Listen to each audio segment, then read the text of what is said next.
Alright, people, I'm doing this in all dark, no filters, anything, because I just want you to listen. As blacks and a lot of minorities, we don't understand how the economy works. And let me explain where I'm coming from with this. CNBC had Magic Johnson, Al Sharpton on. I'm obviously not a big fan of Al Sharpton. I do like some of the things Magic Johnson has done. And in some of the comments, you obviously had the white people saying, what if a white basketball player did this for white businesses? Which they do that. They just don't talk about it on TV. And what about, and then a black person on there said, yeah, but Magic Johnson's going to charge this 20% interest and all this other stuff.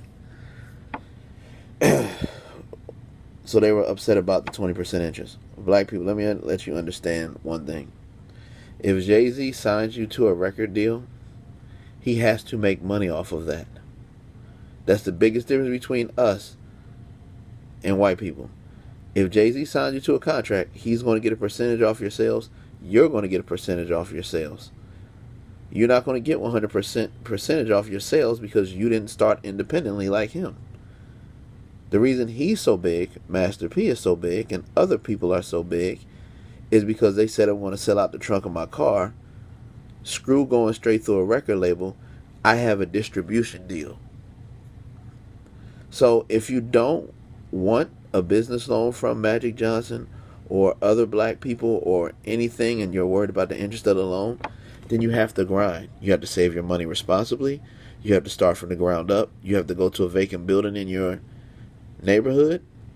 You got to find out how to purchase it and go from there with it. Get you a good lawyer. But if you're going to take a handout, then you're going to owe a percentage to those people. See, white people take business loans out and they understand that. I'm going to get a chance to open my opportunity up or my business up. But at the same time, the person that gave me the loan to open it up, they have to make money off of it. Now, is it racism in small business loans? Absolutely. We saw the black guy who was from the NFL who Chase Bank wouldn't let him qualify for a small business loan after his career was over.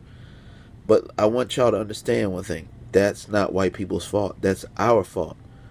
All our black athletes, entertainers, and even in some other fields, medicine and, whatever you do, there should have been a credit union for black people where they could open their own businesses and they could go to for small business loans. And most importantly, Negroes, and I'm sorry I'm talking like this, pay people the fuck back. That's our problem. The mentality of just give somebody something for free or put me on for free, that's not reality. And for people to say, well, I'm getting robbed after making $1 million, like, no, you're not, because there's millions of people with talent. And if you don't like that way, then you have to grind the hard way. If you get signed or somebody gives you a loan, you got to pay the shit back.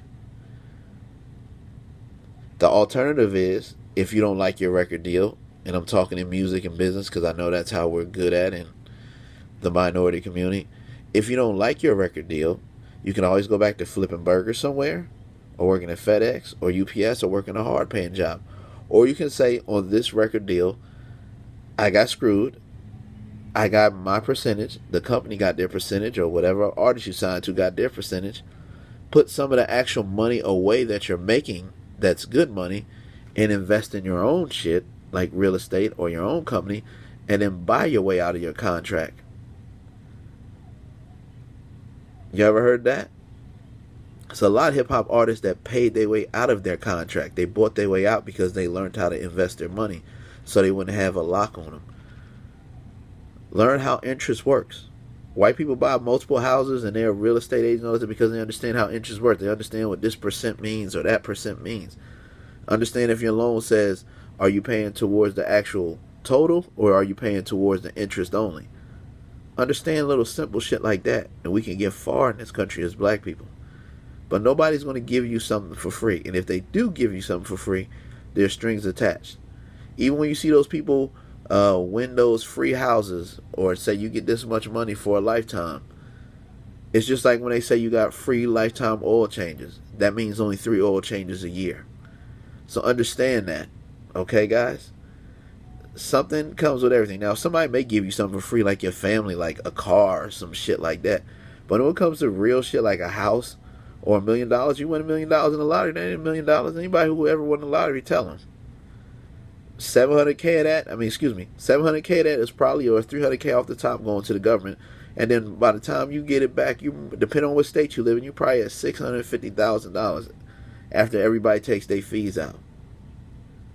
That's how it works. So we have to learn how to manage our money, use our brain, and stop getting mad at this percent or that percent. Or come together, like I said earlier, create your own credit union and don't charge them much percentage and pay each other the hell back so the union can stay alive. That's the biggest problem with us, is we're a small minority and we don't pay each other back. Whites have a big population, so if a lot of people don't pay them back, they'll still be in business anyway. I'm out. Think about that.